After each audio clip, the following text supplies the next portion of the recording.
మిథున రాశి వాళ్లకు ఏ విధంగా ఉంటుంది ఈ నూతన సంవత్సరం? ఈ మిథున రాశి వారికి ఆదాయం 5, వ్యయం 5, రాజపూజ్యం 3, అవమానం 6గా చెప్పడం జరిగిందమ్మా. ఈ మిథున రాశి వారికి మే వరకు బాగుంది.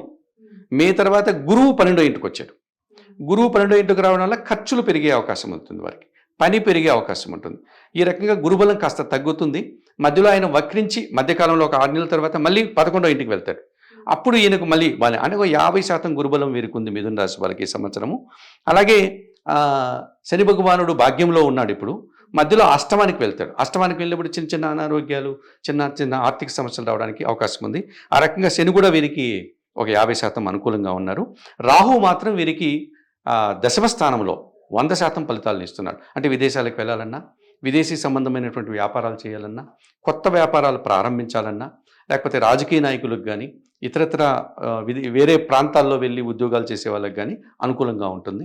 ఉద్యోగంలో పనిచేసే సందర్భాల్లో ఆ అధికారుల యొక్క అండదండలు ఉంటాయి, వాళ్ళ సహాయం బాగా ఉంటుంది. సో మిథున రాశి వారికి కూడా ఈ సంవత్సరం పెద్ద ఇబ్బందికరమైనటువంటి పరిస్థితులు ఏమీ లేదు. కుజగ్రహం కూడా వారికి అనుకూలంగా ఉంది, రవి కూడా అనుకూలంగా ఉన్నాడు వారికి.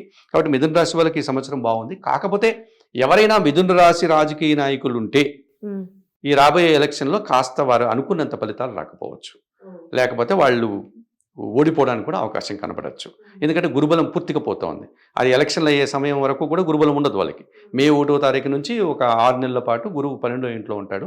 కనుక మిథున రాశికి సంబంధించిన వాళ్ళు కొత్త ప్రయోగాలు చేయకపోవడం మంచిది. కొత్తవి ఆ 6 నెలల కాలం జాగ్రత్తగా ఉండాల్సి ఉంటుంది. రాహు పూర్తిగా సహకరిస్తున్నాడు. విదేశీ వ్యవహారాలు, నూతన వ్యాపారాలు, నూతన ఉద్యోగాలు అవన్నీ చేసుకోవచ్చు వాళ్ళు. వీరికి కూడా కేతువు 4వ ఇంట్లో ఉన్నాడు. అంటే కుటుంబంలో ఖర్చులు పెరిగే అవకాశం ఉంటుంది. కుటుంబపరమైనటువంటి నిరాశ, అంటే కుటుంబం అంటే ఎవరు ఉంటారు? అమ్మ, నాన్న, పిల్లలు, భార్య. దీనికి సంబంధించిన ఏమన్నా అనుకుంటే అవి తొందరగా జరగవు. దుబారా ఖర్చులు పెట్టడం, మనం ఒకటి అనుకుంటే ఇంకో రకమైన ఫలితం రావడం, లేకపోతే ఏదో ఒక శుభకార్యం చేద్దామనే సమయానికి ఇంట్లో ఇంకెవరికి అనారోగ్యం చేయడం, ఆ శుభకార్యం చేయలేకపోవడం, అలాంటి నిరాశలు కలగడానికి అవకాశం ఉంటుంది. వీళ్ళు కూడా తప్పనిసరిగా గురువుకి, కేతువుకి, ఈ 2 గ్రహాలకి కనుక పరిహారం చేసుకుంటే శుభం చేకూరుతుంది.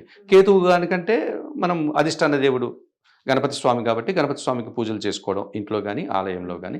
మనం ఇదివరకు చెప్పాము వృషభ రాశి వారికి అటువంటి పూజలు చేసుకోవాలి. గురువు వ్యయంలోకి వస్తున్నాడు కదా 6 నెలల కాలంలో. గురువు సంబంధించినటువంటి ఆలయాలు చాలా ఉన్నాయి మనకు. మన హైందవ సంస్కృతిలో మనకు ఆది గురువులు దక్షిణామూర్తి, హయగ్రీవ స్వామి. హయగ్రీవ స్వామి అంటే మనకు గుర్రము ముఖం కలిగి వదనం కలిగి ఉంటారు. విష్ణువే గురు రూపం దాలిస్తే హయగ్రీవులు, పరమశివుడే గురు రూపం దాలిస్తే దక్షిణామూర్తి. ఈ గురువులకు పూజలు చేసుకోవచ్చు.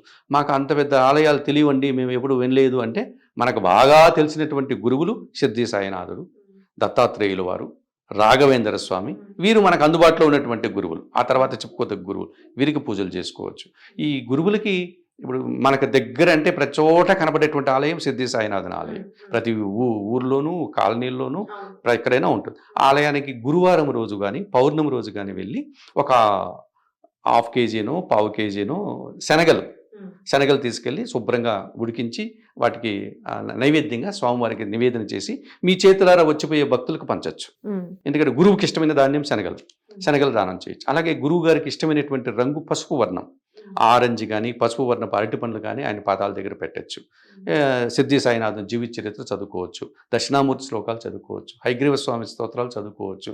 ఇట్లా మనకు అవకాశం ఉంటే రాఘవేంద్ర స్వామి దర్శనం చేయొచ్చు, షిర్డీకి వెళ్ళి చూసుకొని రావచ్చు. దత్తాత్రేయ స్వామి వారు ఉన్నారు, ఆయన చూసుకోవచ్చు. ఇవి చేసుకోవడం వల్ల గురుబలం పెరుగుతుంది. ఈ రకంగా మిథున రాశి వారికి ఈ సంవత్సరము గురు సంబంధించిన ఆలయాలకు వెళ్ళడం, గురువులకు పూజలు చేసుకోవడం, గణపతి పూజలు చేసుకుని కేతువుని అనుకూలు చేర్చుకుంటే కూడా మిథున రాశి వారికి కూడా శుభ ఫలితాలు ఎక్కువ వచ్చే అవకాశం ఉంటుంది. అయితే గురువుగారు, ఇక్కడ నేను మీకు ప్రత్యేకంగా ఒక కృతజ్ఞతలు చెప్పాలి. మిథున రాశి ఫలితాలు తెచ్చుకున్నందుకు ఒకవైపు సంతోషంగా ఉంది, ఇంకోవైపు చిన్న భయం కూడా ఉంది. భయపడాల్సిన పని లేదమ్మా. జ్యోతిష్ శాస్త్రం గొప్పతనం ఏంటంటే, ఇప్పుడు సూచన, మీకు ఏ గ్రహం బాగాలేదో చెప్పాం, ఆ గ్రహానికి సంబంధించి మీరు ఏం చేసుకోవాలో చెప్పాం. ఇప్పుడు మీకు సమస్యకు పరిష్కారం తెలిసిపోయింది కదా, సో మీరు ముందుగానే అధిగమిస్తారు. మీకు ఇప్పుడు తెలియకపోతే ఈ జ్యోతిష్ శాస్త్రంలో ఉన్నటువంటి గమ్మత్తైన గొప్ప విషయం ఏమంటే, ఇప్పుడు మనం పూర్వకాలం దారిలో వెళ్ళేటప్పుడు ఆ రోజుల్లో ఇంత టెక్నాలజీ లేదు కదా, ఒక లాంతర్ అని పెట్టుకునేవాళ్ళు, దీపం వెలిగించి దానికి ఒక గాజు ఇది ఉంటుంది, చేతుల్లో పట్టుకోవడానికి ఉంటుంది.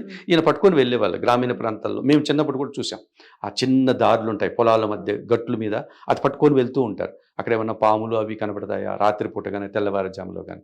అంటే ఆ లాంతర్ ఏం చూపుతుంది మనకు, మనం వెళ్ళేటువంటి దారిలో ఏమైనా మనకి ఇబ్బందికరమైనటువంటి రాళ్ళో లేకపోతే ముళ్ళో పాములో చెడు విష జంతువులు ఉన్నాయా లేదా చూసుకోవడానికి మనం, అవి ఉన్నాయని తెలిస్తే మనం ఆగుతాం.